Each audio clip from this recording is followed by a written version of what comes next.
Bienvenue dans cette vidéo. J'ai l'honneur d'être avec Zezinho. On va voir ensemble ses stratégies, qui il est, son expérience. On voit ça tout ça dans un instant. Le but, c'est de sortir de la grosse value après cet échange ultra constructif. Zezinho, je te laisse te présenter rapidement. Qu'est-ce que tu as pu faire depuis les débuts de ton e-commerce? Qu'est-ce que Carrément. tu faisais avant? Ouais, carrément. Bah, déjà, merci, pour l'invitation, Un ça fait plaisir. plaisir. Hem, pour la faire, assez simple, du coup, je suis commerçant depuis maintenant pas loin de 2 ans, 1 an et demi, quelque chose comme ça.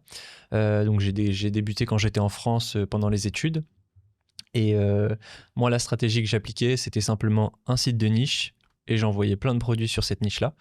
Hem et dès qu'un produit prenait, bah, je le scalais de manière naturelle. Si on peut donner un peu de contexte, les chiffres, et cetera, tout ce que j'ai fait.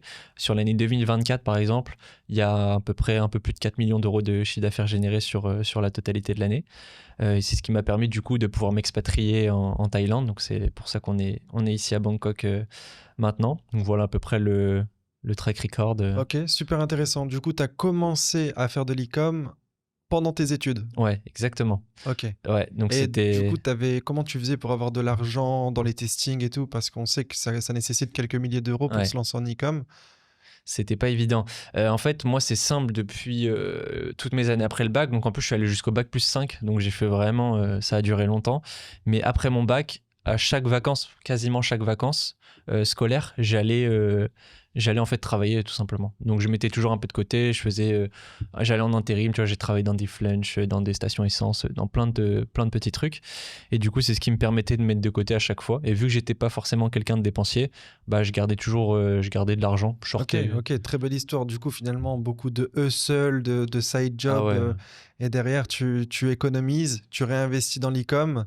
Bah en fait, avant l'e-com, j'ai testé plein de trucs Ok. et avant ça partait dans des formations, je testais des trucs, je payais des PDF, tu vois, j'essayais d'acheter des paires pour les revendre plus cher. J'ai fait Et plein de t'avais fait de trucs. l'argent dans un autre business, mis à part l'e-com Ouais, il y auparavant? a un business en particulier où j'ai fait un peu plus d'argent que les autres, c'était la revente de faux maillots. Bon, du coup, c'est pas très, Ok. pas Maillot de très, foot? ouais, maillot de foot. Vu que j'étais dans le foot à un bon niveau, bah en fait, dans ma région et dans mon département, je connaissais beaucoup de monde dans le foot.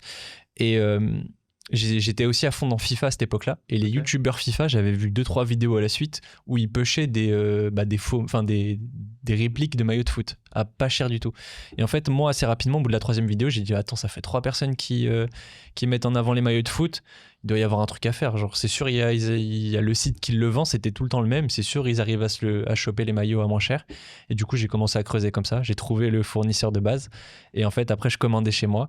Enfin, je faisais des précommandes, je demandais à tout le monde, tu veux un maillot, tu veux quoi comme maillot? Il me disait exactement le maillot qu'il voulait, je le commandais et ensuite je le vendais plus cher, quoi. Ok. Et ça, ouais, j'ai dû faire, je sais pas, peut-être 2, 3, 4 bénéfices, quelque chose comme ça. Et ensuite, en fait, je passais par la banque de ma mère. Et la banque de ma mère, à un moment donné, ils ont cuté les transactions avec ce site, le fournisseur où j'achetais, parce que c'était un fournisseur Ouais. chinois. Ils trouvaient ça Donc, bizarre. business, on va dire, un peu bancal. Ça Ouais. t'a quand même mis les premiers pas dans l'e-commerce. Enfin, il y avait E-commerce, peut-être pas e-commerce, mais il y avait de l'achat, revente de ouais, ouais. produits physiques. Il y avait une création C'est ça. d'offres parce que du coup, parfois, j'avais des maillots gratuits à partir Des d'un petits bundles, certain, des des pricing, petits de bundles, l'urgence, j'imagine un peu. fidélité, ouais, urgence aussi. Non, franchement, tu vois, bah, Quelques armes pour bien débuter ouais. l'e-com. Non, ça m'a fait quelques armes et puis un peu de cash flow en plus, tu vois, en plus de ce que je travaillais à côté. Donc, bon, bref, j'ai fait plein de trucs et puis arrive le jour du coup où je vais commencer l'e-com. Et en fait, j'étais dans une phase où j'avais testé tellement de trucs avant que je voulais vraiment. En gros, je restais 3-4 mois dans un business et je switchais toujours de business en business. J'avais vraiment le syndrome de l'objet L'objet brillant à brillant. fond, à fond, à fond, à fond. Et du coup, quand j'ai découvert l'e-com, tu vois, c'était un des derniers business que j'avais fait. C'était un peu ce qui me restait, le dropshipping, tu vois. C'était un des seuls business qui me restait à faire. Et je sais pas, j'avais senti un truc en plus dès le début. Et je me suis dit, en vrai, celui-là, je vais pas juste prendre une petite formation, un truc, je vais y aller cash et je vais essayer d'investir le plus possible pour maximiser mes chances de réussite. Et en fait, ce que j'ai fait au tout début, c'est que j'ai regardé 3, 4, 5 formations, un peu le prix de chaque formation. Et un peu comme un pigeon, on va dire, j'ai dit, ah tiens, je prends la plus chère, c'est sûr, c'est la mieux. Ok. Donc j'ai pris une des formations les plus chères. D'ailleurs, c'est un mec de Bangkok qui est ici, il s'appelle Enfin Libre, enfin c'est Sad Ben qui a la formation Ok. Enfin Libre. Donc c'était 3K et j'ai fait 3 fois 1000 du coup. sur mon salaire d'alternant. J'étais en alternance à cette Ouais, un époque-là. vrai investissement pour toi à l'époque. Ah bah ouais, parce que j'avais fait certes un peu d'argent avant, j'avais bossé aussi, j'avais des jobs et je commençais à être en alternance, donc j'avais un peu d'argent. Mais tu connais, on est jeune, je sortais un petit peu 100%. avec les copains, des petites boîtes par-ci par-là, donc j'étais pas non plus ultra richissime. En fait, en payant ces 3-4 formats, il devait me rester genre 2K, tu vois, à côté exprès pour l'e-com. Et du coup, voilà à peu près Et comment avec je du commençais. recul, si tu devais conseiller un débutant, la formation, c'est obligatoire, c'est quelque chose dont on peut s'en passer. C'est quoi ta relation avec la formation maintenant, après en avoir acheté beaucoup? Moi, je pense qu'il faut en prendre une. Ok. En fait, il y aurait de quoi se lancer uniquement sur YouTube. Il y aurait de quoi faire, tu aurais les informations, mais le problème c'est qu'il y a tellement d'informations, tellement de stratégies, et même dans les mêmes stratégies, il y a des trucs qui se contredisent, etc. sur YouTube. C'est impossible de réunir les bonnes informations au bon moment et savoir quoi appliquer en premier et suivre cette ligne directrice. Alors qu'avec la formation, t'as pas le choix, on t'apprend une stratégie et toi tu suis vidéo par vidéo et t'appliques vidéo par vidéo. Donc je pense que ça te fait gagner un temps de ouf, mine de rien. Une formation, accompagnement, après il faut faire attention à être bien accompagné, bien formé. Mais je pense que moi c'est sûr et certain, si je redébute de zéro, je reprends une formation directe. Ça, Ok. ça y a pas photo. Super intéressant. Et te connaissant un petit peu, ça fait 1 an et demi, 2 ans que tu tryhardes l'e-commerce. Mm.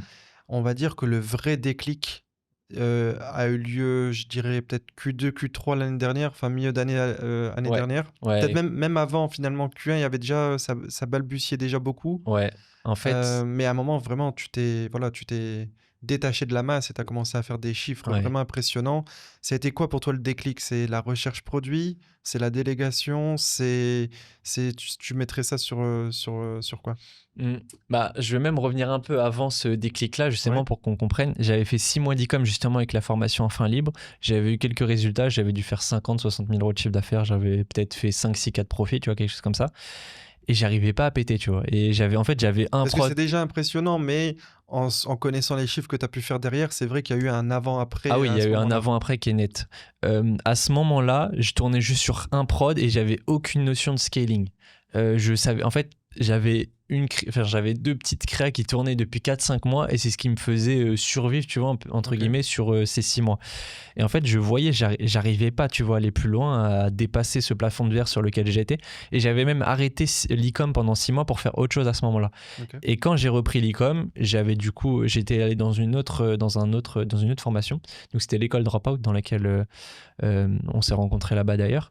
Et à ce moment-là, il y avait eu des stratégies un peu différentes et ils m'ont quand même débloqué quelque chose au niveau de l'aspect mindset où j'étais plus dans l'optique de, en fait, il faut juste que j'envoie un peu plus Hmm. de L'école prod, un peu Dropout plus. qui était mine de rien assez bourrin dans leur approche, Ouais, beaucoup de testing, y aller à fond. Et je pense que c'est une des choses qui fonctionne bien en e-com même maintenant, c'est de pas hésiter à envoyer, que ça soit en produit mm, et maintenant même en créa. Le l'e-com changeait un peu avec le temps, mais clairement, ils avaient cet aspect ouais, de il faut lancer, il faut du volume pour que ça c'est fonctionne. ça. Et c'est très important, ouais. Et je pense que c'est le premier déclic qui m'a fait parce que j'ai jamais eu peur d'investir de manière générale dans des formations, dans plein de choses. Mais en e-com, j'avais pas cette notion de bah c'est bien, tu lances un prod tous les 2, 3, 4, 5 semaines. Il prend pas plus que ça. En plus, je savais même pas comment vraiment le scaler quand ça prenait un tout petit peu.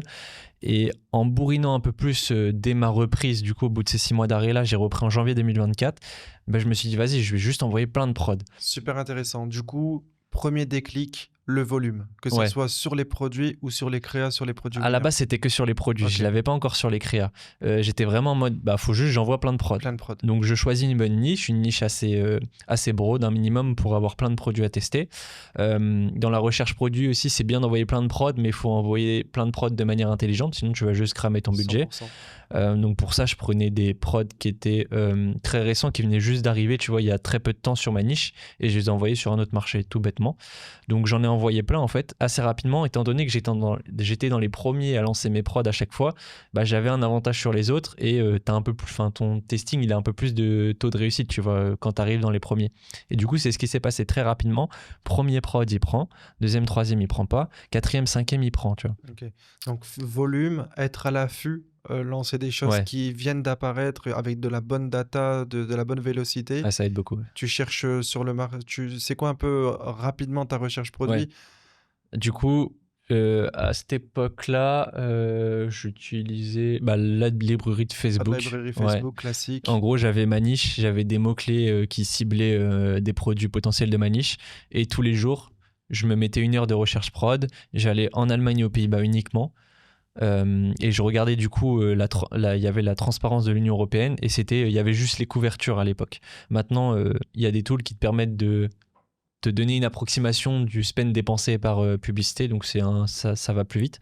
Mais du coup, c'est ce que je faisais. Ok. Donc vraiment, je me basais sur les impressions des créatifs qui venaient d'arriver en Allemagne et aux Pays-Bas sur les produits de ma niche. Et dès qu'il y avait des impressions intéressantes et des prods que j'avais, qui étaient très récents et que j'avais jamais vu ailleurs, je les envoyais, tout simplement. Ok.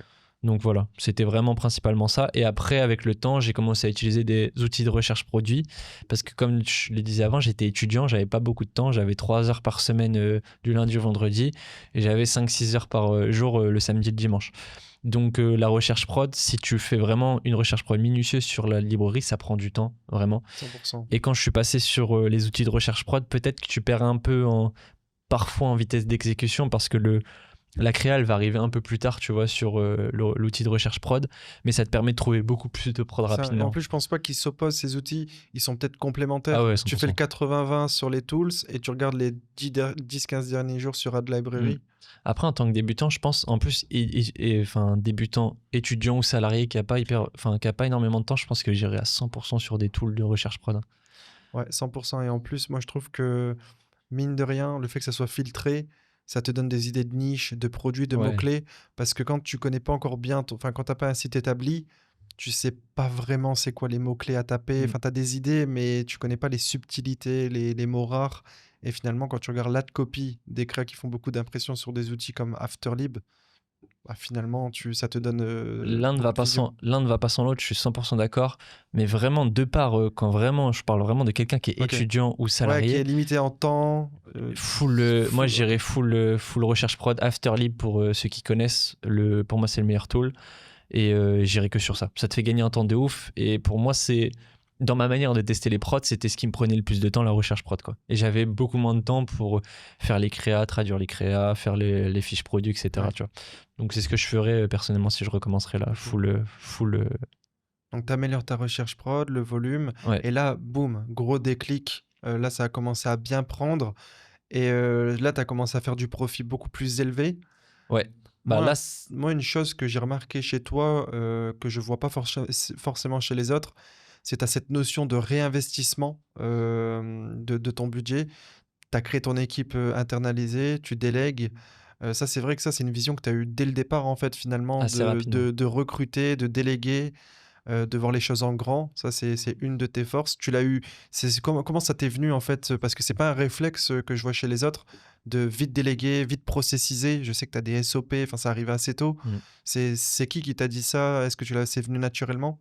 C'était naturel chez moi. En fait, j'avais déjà l'objectif de faire quelque chose de grand, tu vois. Moi, quand je fais quelque chose, je le fais pas juste pour faire quelques milliers d'euros ou quoi. Alors, le premier objectif, oui, comme ça me permettrait de ne plus être étudiant et d'en vivre à temps plein.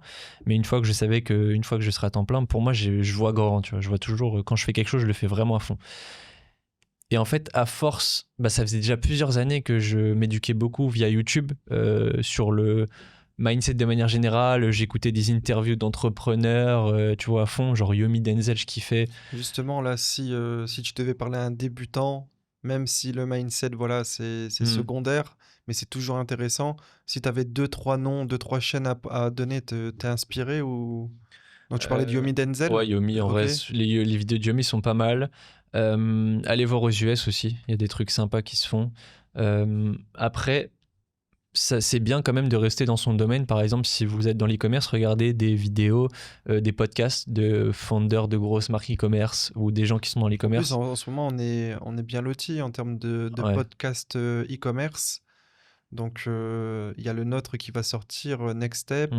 Il y a Sans permission, de temps en temps, ils abordent un petit Ouais, peu vite fait, l'e-com, mais en vrai, c'est bien aussi. Il y C'est a intéressant. Il y a Master. Master de Shopify Addict qui est excellent. Ouais. Et il y a tout le temps des petits. Ouais, il y a tout le Il y temps. a aussi celui de BX, 100%. Ah oui, 100%. Il y a des très beaux e-commerçants qui passent dessus.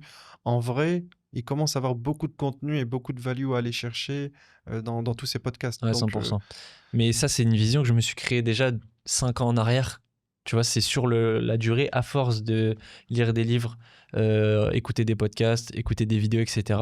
Bah, c'est une petite graine qui grossissait de plus en plus, tu vois, ok. ces 5 Consommer du dernières années. content des personnes inspirantes, Ouais, ok, des personnes qui mais, sont en avance sur toi. mais de façon modérée. Parce que la plupart des gens qui vont consommer beaucoup de content, et je pense à mes meilleurs amis par exemple, bah, c'est eux qui m'ont un peu imprégné là-dedans. Un de mes meilleurs potes qui m'a imprégné là-dedans, dans regarder, il Manque, regardait des manque vidéos. un peu d'action finalement. Il y a rien, zéro action.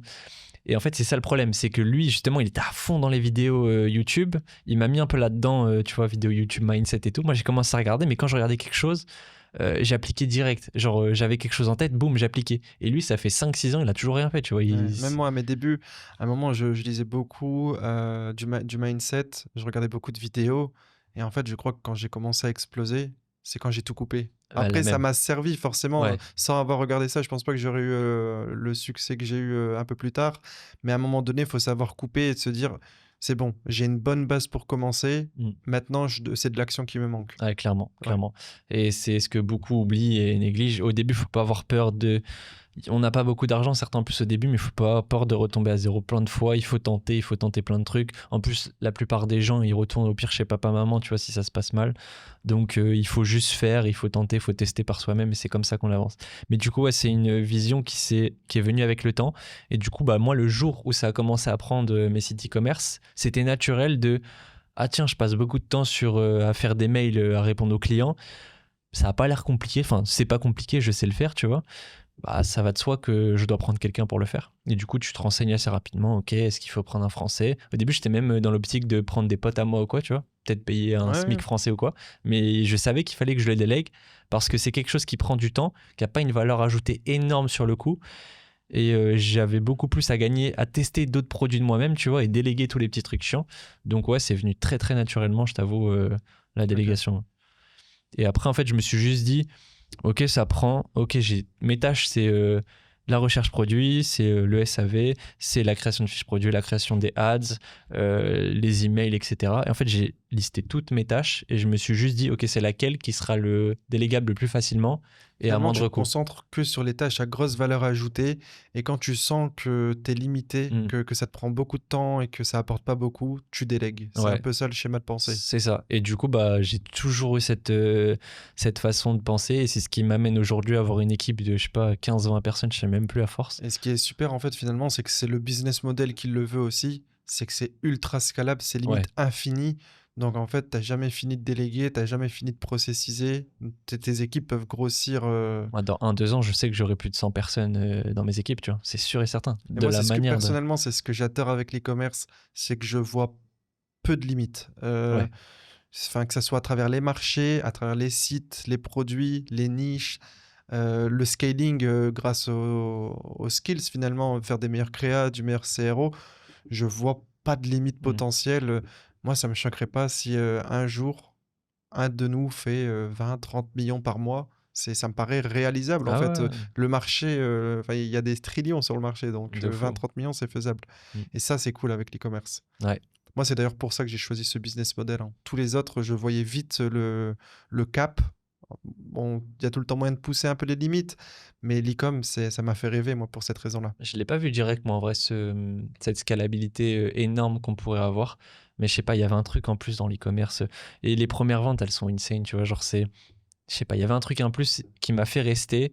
Et c'est avec le temps, parce que même au début, quand je faisais quelques chiffres, jamais j'aurais pensé que 1 an plus tard, j'aurais fait ces chiffres-là. Tu vois, je me serais dit, mais c'est impossible, peut-être dans 15-20 ans, je les aurais fait. Et en fait, c'est juste à force d'avancer, plus tu testes de trucs, plus tu t'améliores constamment, plus tu fais des petits chiffres de plus en plus gros à chaque fois. Et tu te dis, ah ouais, en fait, j'ai fait ça, mais qu'est-ce qui m'empêche de faire ça? Qu'est-ce qui m'empêche de faire ça? Et c'est infini, tu vois. Et là, à un moment donné, tu te rends compte que ouais, c'est un jeu infini. Mais ça vient pas au début, moi, je trouve, Non, cette c'est vrai, vision. c'est vrai, c'est vrai que ça se construit avec le temps en avançant, mais tu le vois bien assez tôt parce que Ouais, quand même, tu as tout quand le même. temps Ah, mais je suis une petite d'accord. légende qui traîne sur Twitter, un gros dashboard Ouais. qui traîne et ça inspire. Et ça, c'est génial. Mm, mm. D'ailleurs, moi, en parlant des réseaux, là, je parlais de Twitter pour s'inspirer avec les gros dashboards. C'est quoi un peu ta relation avec le business, le networking, se montrer en ligne? Est-ce que pour toi, ça a rien à voir avec le business, c'est pour le fun, c'est du personnel, c'est pour, networker, ça a un vrai apport sur ton Ouais, business? bah, en fait, moi, je publie énormément sur Twitter, notamment, et Ouais, ça bah, moi, c'est depuis comme ça que je t'ai connu, c'est tu avais déjà une audience, ouais. assez tôt? Et assez tôt, je l'ai fait en plus. Parce qu'en fait, à la base, c'était aussi une sorte de syndrome de l'objet brillant parce que j'entendais personal branding. Tu vas parler de personal OK. branding. Donc, moi, à la base des bases, pour être honnête, quand j'ai vraiment lancé le truc, je me suis dit assez rapidement, je vais lancer, je sais pas, un infoproduit, un truc, tu vois, OK. très vite. Et en fait, à force de. Enfin, j'ai commencé à développer mon petit compte Twitter, machin, ma communauté et tout. Et plus le temps passait, plus je me rendais compte en fait du potentiel de l'e-commerce. Et ma personal brand, elle continuait d'exister. Je continuais à publier régulièrement. Mais en fait, l'e-commerce était tellement scalable, je me rendais de plus en plus compte que j'avais complètement oublié de Ouais. vendre un quelconque infoproduit ou autre. Mais je continuais quand même à régulièrement à Et poster. pourquoi tu as continué? Parce qu'au début, tu avais Justement. l'infoproduit, après tu as vu que la scalabilité, tu étais obnubilé Ouais. par ton e-com, mais qu'est-ce qui t'a fait continuer à poster et à grossir une audience? Parce que naturellement, il y a plein de gens qui venaient me parler avec moi. Tu vois, moi, j'étais pas forcément. J'étais dans des communautés, mais j'avais pas forcément ce groupe de 2, 3, 4, 5 personnes avec qui j'étais tout le temps et on s'échangeait tous les tips et tout. Mais naturellement, j'avais plein de gens qui venaient me voir en DM et avec qui je discutais une, deux fois, qui m'apportaient un truc, je leur apportais un truc. Et plus le temps passait, plus je faisais des chiffres intéressants et plus je tweetais, tu vois, des tips toujours de plus en plus à haute valeur ajoutée. Plus je rencontrais des gens de plus en plus intéressants, mais naturellement, sans même forcer. Et en fait, je me suis rendu compte, à certains caps, si je connaissais pas certaines personnes, je serais resté bloqué longtemps, tu vois, à certaines problématiques. Des attaquants qui sautent, enfin bref, plein de trucs, tu vois, des petits Ah, contacts à beaucoup moins il y cher. a tout le temps un petit contact à gratter, Ah ouais, un des tips, petits tips, ouais, tu exactement. vas aller sur un marché, t'as pas le PSP, comment on fait? Tu vois, tu vas aller en Pologne, il y a un PSP requis. Où est-ce que tu le trouves? Tu vois, t'en as aucune idée. Mmh. Bah moi, je peux le trouver assez rapidement maintenant, tu vois.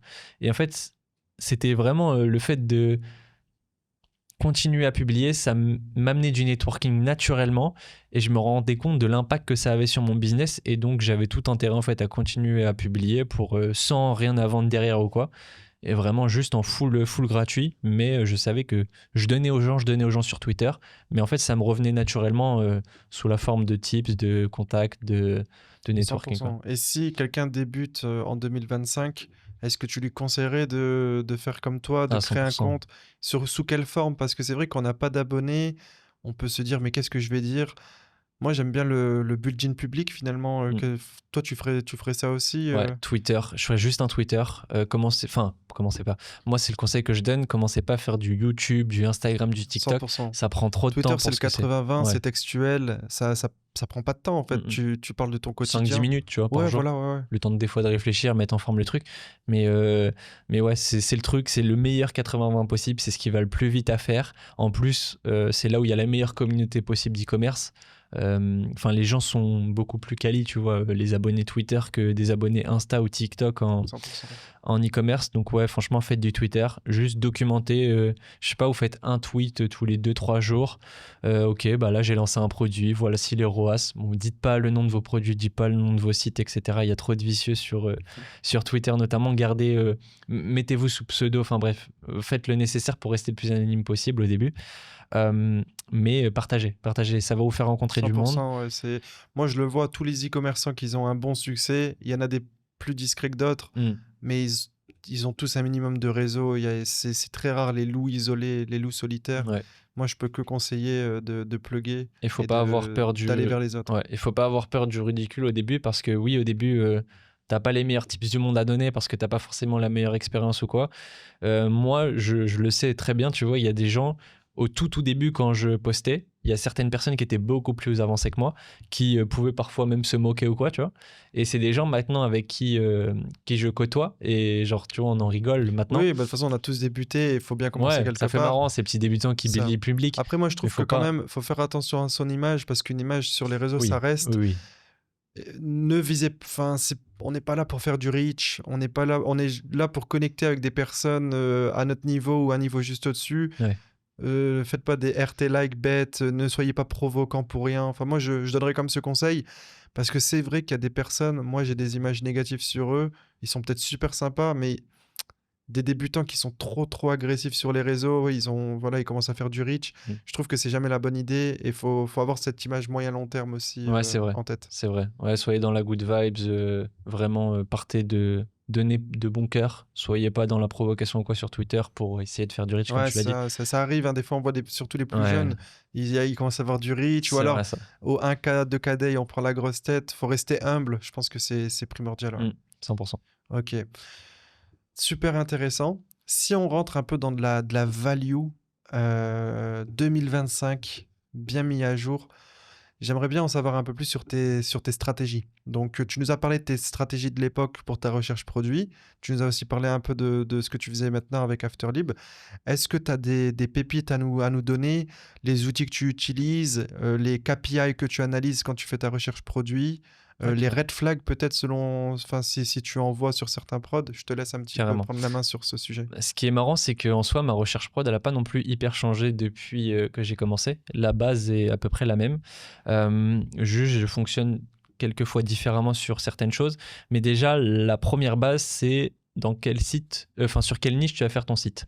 Ça, c'est super important et c'est quelque chose que j'avais pas forcément hyper bien compris au début.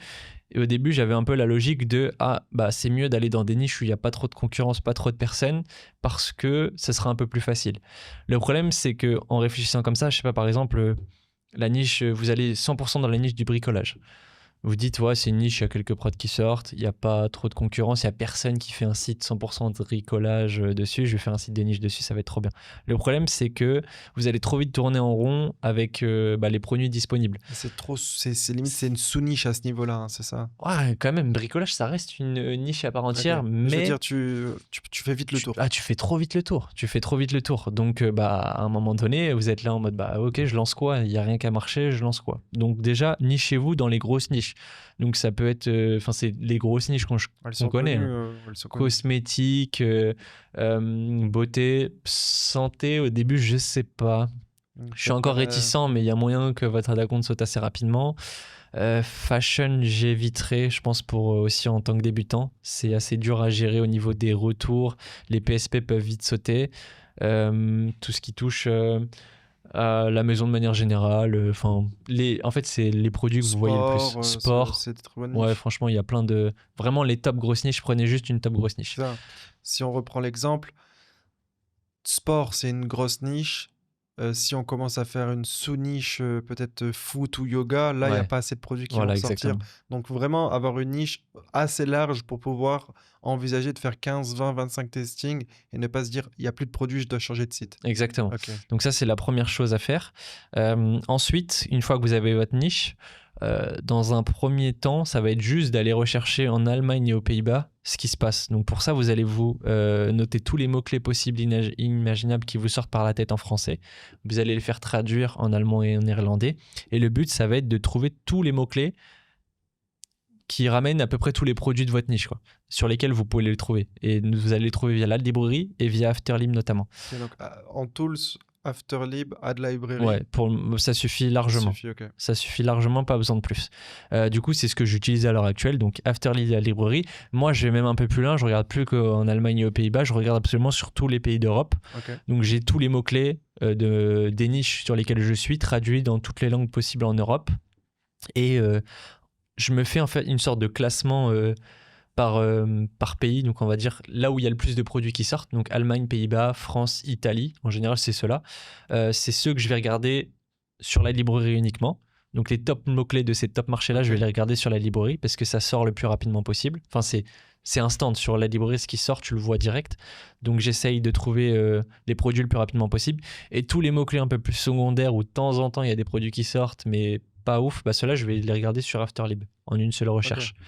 Ensuite, pour sélectionner le produit, je vais faire en sorte à ce qu'il y ait au moins 2-3 créatives du produit qui tournent au moins à 40, 50, 60 euros par jour.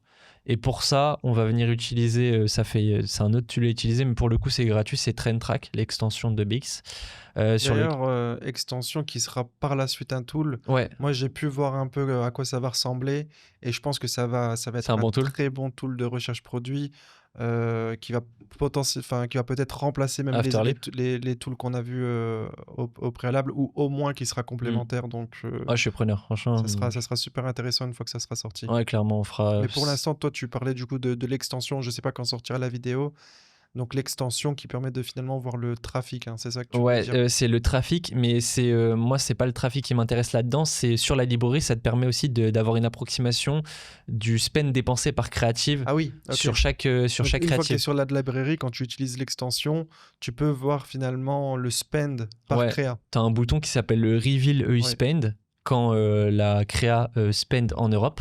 Et dès que tu cliques dessus, bah, tu as un montant qui s'affiche par Donc, jour. finalement, c'est un calcul super smart, mais très simple. Oui. C'est les impressions qui sont transparentes en Europe. Mm.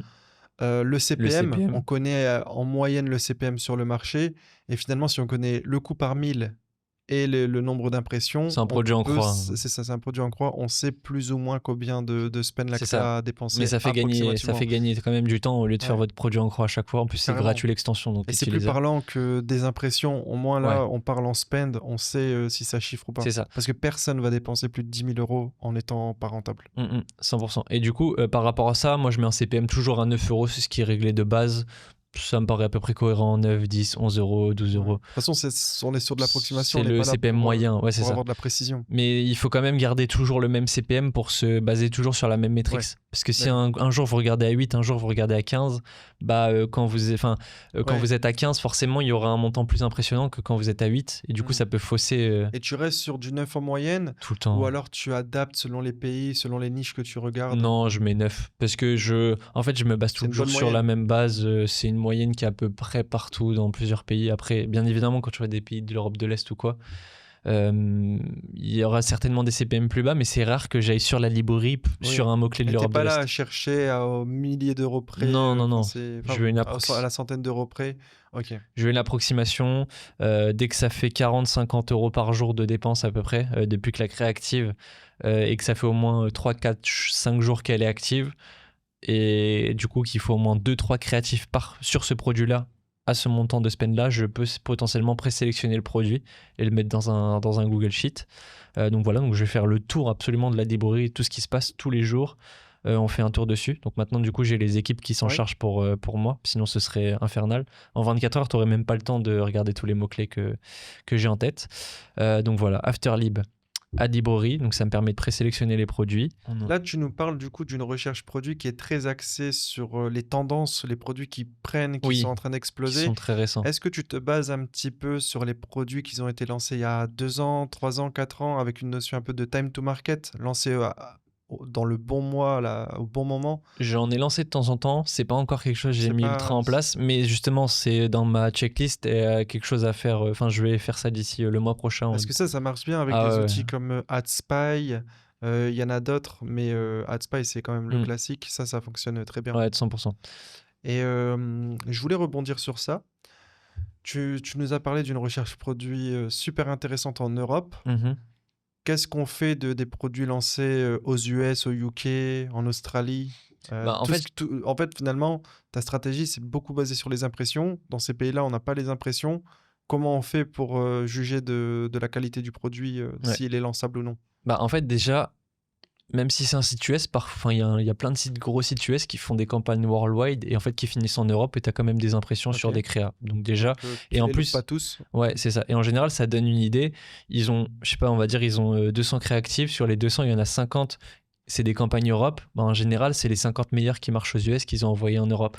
Donc même s'il y a un peu moins d'impression, ça peut potentiellement se lancer puisque ça a très bien marché pour eux aux US. Ensuite, ce serait quand même, je pense que ce serait avec du AdSpy que je ferais ça, mais je le fais pas encore. Pour le moment, je calcule pas trop ce qui se passe. Parce qu'AdSpy, l'avantage, c'est que certes, on voit pas les impressions aux US, mais on voit les likes, les j'aime. Et moi, d'ailleurs, super intéressant, je vais lâcher une petite value. J'ai fait un calcul sur plusieurs sites. J'ai calculé en fait finalement le pourcentage de j'aime comparé au spend. Ok. Donc pour 1000 euros de spend, il y a combien de likes? Ah, intéressant. Après, il y a une énorme variation entre les niches. J'ai analysé que sur le marché francophone et on se situait autour des 8%. Donc 80 j'aime, c'est 1000 euros de spend. Ok. Après, il y avait une variance énorme. Il y avait certaines créatives où il y avait 20 likes donc ça, c'est la fourchette très basse, c'est 15-20 likes pour 1 000 €. Et Mhm. la fourchette haute, ça montait jusqu'à 250-270 likes pour 1 000 €.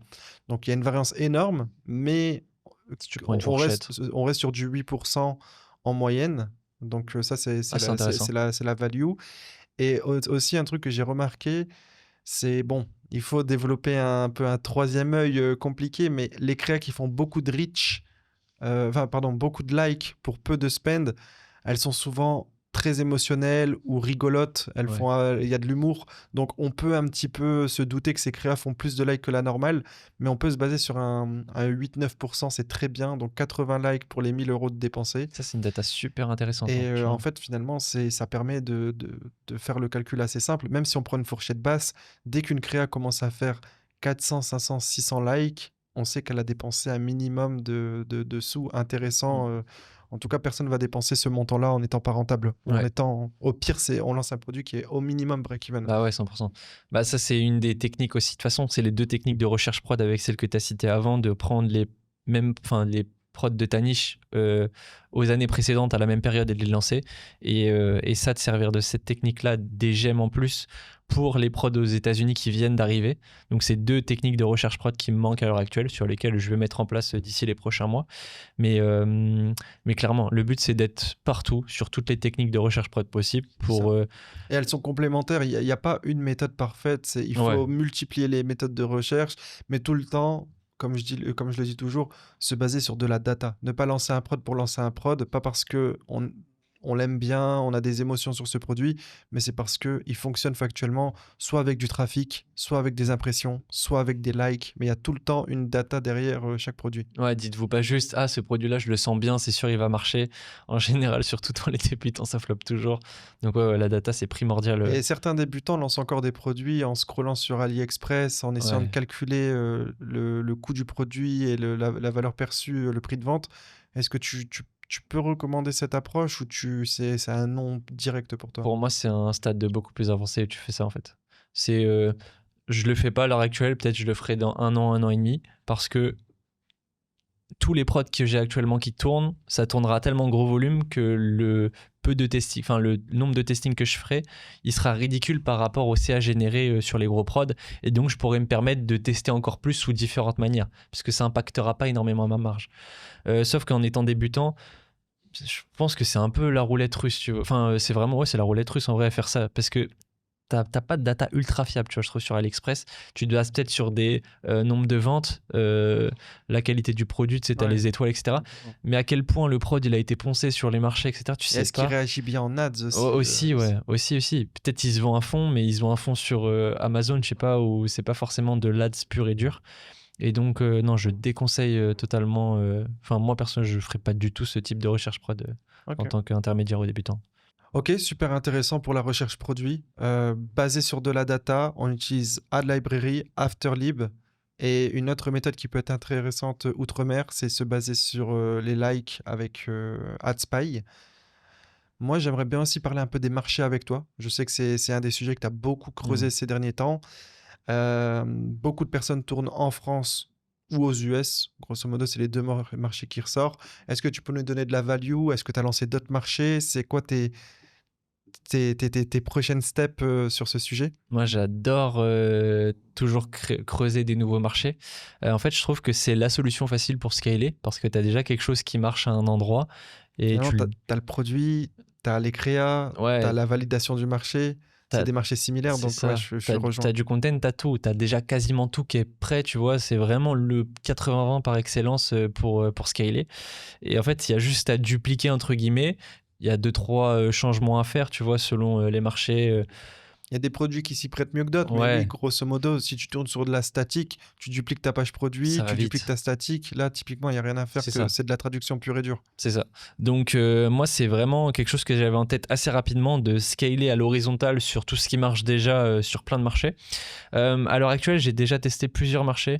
Donc marché français, marché italien, Finlande, Danemark. En vrai, je me suis arrêté à là pour le moment. J'en ai plusieurs en tête. Il y a la République tchèque, l'Allemagne, le Pays-Bas, l'Espagne qui me tente beaucoup et que je vais faire très prochainement. Ça, c'est sur la checklist aussi. Euh, Je pense que les meilleurs marchés déjà en Europe pour commencer, la France c'est très bien, surtout au début quand on Donc toi, un débute. débutant, il te demande sur quel marché se lancer. Si tu veux, allez, la Ouais. France, mais si tu veux lui en donner 3, Ouais, si je lui en donnerais 3, je pense que je lui dirais France, Italie, Espagne. ok, ça me paraît Moi je dirais cohérent.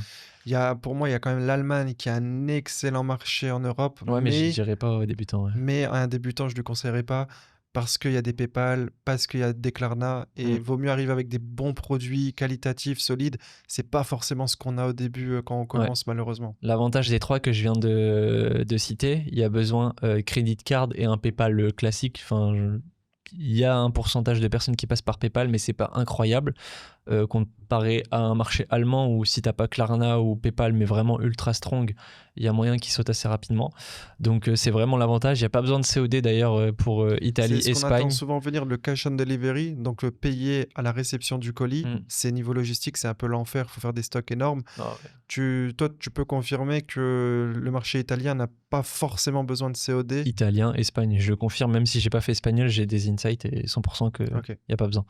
Par contre, Euh, les pays de l'Est, pour le coup, je pense que ça reste vrai pour certains J'ai marchés. pas trop creusé. Ok. J'ai entendu dire que roumain ou tu vois les marchés roumains ou autres, il y a peut-être Ok, mais en tout cas, potentiellement. Italie, Espagne, Mm. c'est certifié Zezinho, pas forcément besoin de Ouais, COD. certifié. D'ailleurs, en parlant, il y a les marchés nordiques aussi qui peuvent être super intéressants à tester. Mais justement, il y avait le problème de Klarna qui Ouais, était nécessaire, mais maintenant avec Shopify, il y a Klarna intégré, donc c'est ça peut ça, être une solution exactement. super intéressante. Donc, de par cette solution, de par Shopify Payment, on peut aller attaquer potentiellement les marchés nordiques.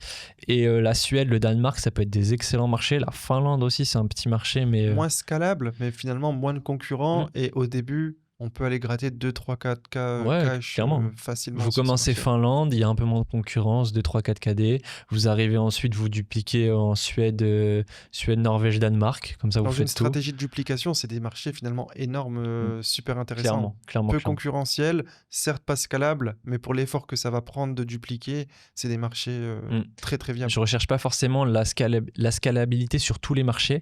Moi, il y a plein de marchés que je vais lancer. J'ai cité la République tchèque juste avant, en vrai. C'est pas un marché où je pourrais faire 30, 40, 50 KD dessus. Mais ne serait-ce que faire 5 KD dessus à une bonne marge, bah c'est bien. En fait, ça m'a pas demandé beaucoup d'efforts. C'est des produits qui marchent Carrément. déjà ailleurs. Je les envoie, ça me prend pas beaucoup de temps. J'envoie mes virtual assistants dessus, boum, ça traduit.